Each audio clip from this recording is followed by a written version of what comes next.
नमस्कार। आप सुन रहे हैं श्रुति सनातन, जहां सनातन की दिव्य कथाएं शांत सुरों में आपको निद्रा की ओर ले चलती हैं। पिछली कड़ी में रावण ने शिव से पाशुपतास्त्र प्राप्त किया और राजा अनरण्य को पराजित कर एक और श्राप अपने भाग्य में जोड़ लिया। आज की कथा शुरू होती है रावण की एक और चढ़ाई से, जब वह स्वर्गलोक पहुंचा है, जहां उसे मिलेगी एक अप्सरा, एक अपराध, एक श्राप और एक चतुर ऋषि जो उसके मन में नया तूफान बो देगा। आंखें बंद करें और चलें इस दिव्य कथा की अगली परत में।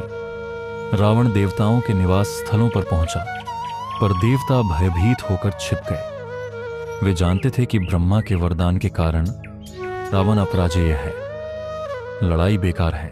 वे विष्णु से प्रार्थना करते हुए अपने को बचाने की सोच रहे थे। रावण ने अब स्वर्ग में कुछ विश्राम करने का निश्चय किया। वह इंद्र की स्वर्ग नगरी अमरावती पहुंचा, जहां उसने नंदन उद्यानों में बैठकर विश्राम किया। तभी उसकी दृष्टि पड़ी एक अप्सरा पर। रंभा नामक स्वर्ग की उस नर्तकी की खूबसूरती अवर्णनीय थी। चमचमाती माला और आभूषणों से सजी उसकी मनमोहक आंखें इधर उधर झांक रही थीं और उसका स्तन, कमर और गोद सुंदरता से लहराते थे। रावण ने उसकी गोल मटोल छाती और आकर्षक जांघों को निहारना शुरू कर दिया। उसके गुलाबी गुलाब जैसे नर्म हाथ चमकीली नीली साड़ी को कसते हुए रावण की नजरें झांकती देख घबराईं। रावण ने अपना भयानक दशमुखी रूप छुपाकर एक दिव्य स्वरूप धारण किया। वह उठ खड़ा हुआ और झट से रंभा के पास गया, उसका हाथ पकड़ लिया, कामनाओं से ओतप्रोत होकर मुस्कुराया और पूछा, अरे सुंदर राजकुमारी, कहां जा रही हो? किसकी हो तुम? आज कौन तुम्हारे कोमल लाल ओंठों का रस चखेगा? किस भाग्यशाली पुरुष को तुम्हारे नाजुक स्तनों का स्पर्श मिलेगा? कौन होगा वह जो तुम्हारे प्यार की आग में पूरी तरह से जल जाएगा? रावण के लिए विवाह की पाबंदियां कुछ भी मायने नहीं रखती थीं। उसने देवताओं, गंधर्वों और राक्षसों की पत्नियों को चुरा चुप के लंका में अपने राज दरबार में शामिल कर लिया था। उसने रंभा को लुभाने की कोशिश की, अपनी महिमा और शक्ति के गुण गाते हुए। कौन सी स्त्री मना कर सकती थी एक ऐसा बलशाली राजा बनने से? पर रंभा ने उसके प्रस्तावों को ठुकरा दिया। उसने अपने उज्जवल कंगन जमीन पर गिराए और अपने हाथ जोड़कर नीची नजरों से कहा, ऐसा मत कहो, मैं तुम्हारी बेटी समान हूं, इसलिए तुम्हें मेरा रक्षक होना चाहिए। हे रावण, मैं किसी और की पत्नी हूं। उसने बताया कि वह नलकुबेर की पत्नी है, जो कि कुबेर के पुत्र और रावण का भाई है, इसलिए वह उसके संबंध में आती है और रावण को उसके प्रति प्रेम प्रस्ताव नहीं देना चाहिए। रावण जोर से हंसा। नैतिकता की कोई कद्र उसके लिए नहीं थी। वह उसके पीछे बढ़ा, पर रंभा एक सुनहरे झाड़ी के पीछे छिप गई। रावण ने अपना लाल रेशमी वस्त्र उतार दिया और अपनी विशाल चमकीली देह प्रकट कर दी। रंभा बचने की कोशिश करने लगी, इधर उधर दौड़ती रही, माला और हार झूलते रहे, लेकिन सब बेकार था। रावण ने उसे पकड़ लिया और जबरदस्ती पास की चट्टान पर पटक दिया। उसने उसके वस्त्र फाड़ दिए और उसे जबरदस्ती परेशान करने लगा। उसकी आंखों में अत्यंत संतोष झलक रहा था। रंभा ने मदद के लिए पुकार लगाई, लेकिन उसके क्रूर राक्षस अनुयायियों के सामने कोई भी हिम्मत नहीं कर पाया। रावण की ताकतवर भुजाएं रंभा की गोरी बाहों को चट्टान से दबा रही थीं। उसका काला बाल अस्त व्यस्त हो चुका था। उसके सुनहरे गहने और फूल गिर चुके थे। वह जोर जोर से मना कर रही थी, पर रावण ने उसे उसकी मर्जी के विरुद्ध ही पकड़ लिया। रावण ने अपनी तृप्ति के बाद खड़े होकर कमर की पट्टी कस ली। रंभा आंसू बहाते हुए धीरे धीरे पीछे हट गई और अपने पति के पास भागी। उसके वस्त्र फटे हुए और माला बिखरी हुई थी। यह देखकर नलकुबेर क्रोधित हो उठा, पर जब उसने सुना कि यह दुष्कर्म रावण ने किया है तो वह असहाय महसूस करने लगा। रावण ने पहले ही नलकुबेर के शक्तिशाली पिता, जिन्हें अनगिनत यक्ष योद्धा समर्थन देते थे, को हराया था, इसलिए रावण से युद्ध करना संभव नहीं था। नलकुबेर ने स्थिति का सावधानीपूर्वक आकलन किया।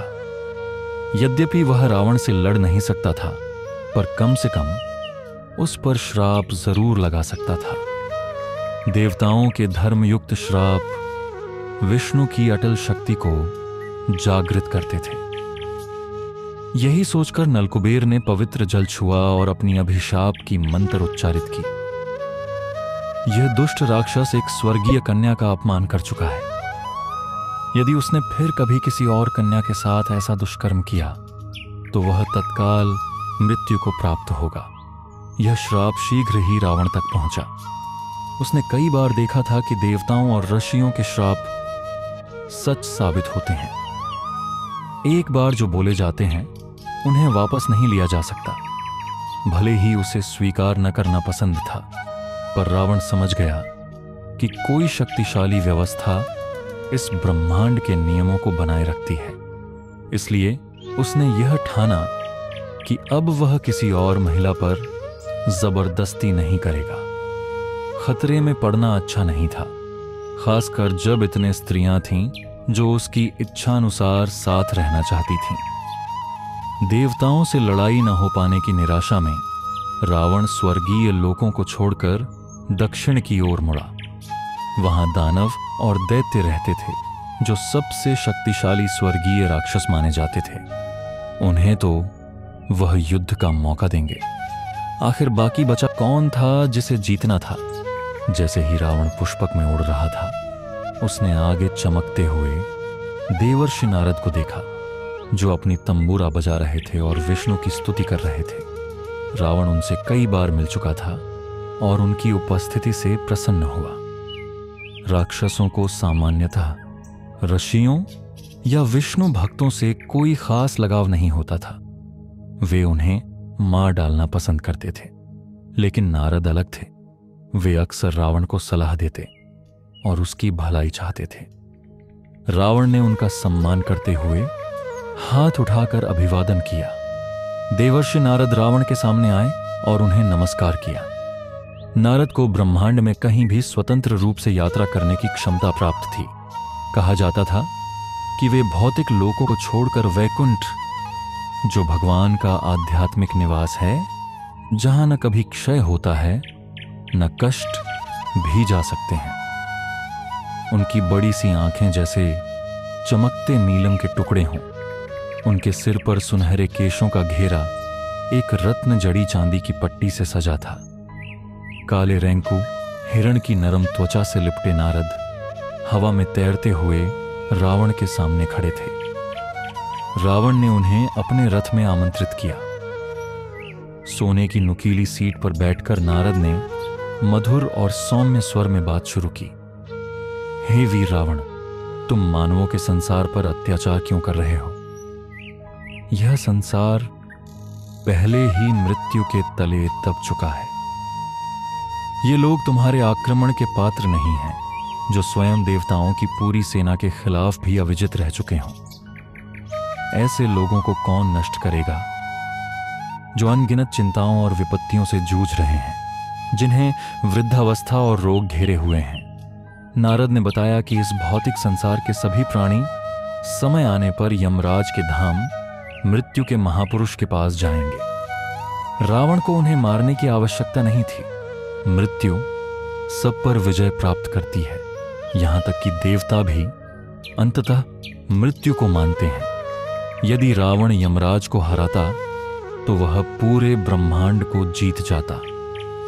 ऋषि जानते थे कि रावण यमराज को परास्त नहीं कर सकता, पर वे उसे मन बहलाने और बुराई में डुबो देने की योजना बना रहे थे। रावण के पाप और कर्म इसी कारण बढ़ेंगे कि वह मृत्यु के देवता पर आक्रमण करेगा। और यही उसके लिए विनाशकारी होगा। रावण ने नारद की बातों पर विचार किया। यह विचार उसे रोचक लगा। यमराज से लड़ना उसके लिए गर्व की बात थी, और यदि वह मृत्यु को हरा देता तो सारा संसार अराजकता में डूब जाएगा। यह विचार रावण को बहुत भाया, क्योंकि वह सृष्टि के हर शक्ति पर अपना प्रभुत्व स्थापित करना चाहता था। धीरे धीरे सिर हिलाते हुए उसने नारद को बताया कि वह यमराज के राज्य की ओर तुरंत प्रस्थान करेगा। नारद अपनी तंबूरा बजाते हुए आकाश में उठ गए और रावण यमराज के न्याय के क्षेत्र की ओर बढ़ने लगा। रावण ने रंभा के साथ किया गया अपराध नलकुबेर के श्राप में बदल गया। अब उसकी इच्छाएं केवल पृथ्वी और स्वर्ग तक सीमित नहीं रहीं। जब नारद मुनि ने उसे यमराज की अमोघ सत्ता की बात कही, रावण के भीतर एक नई आग जल उठी। अब वह सोच रहा है मृत्यु को भी चुनौती देने की।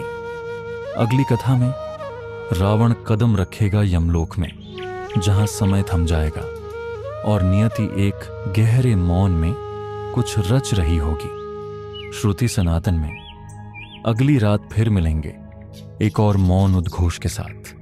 शुभ रात्रि और स्वप्नों में सनातन को आमंत्रण।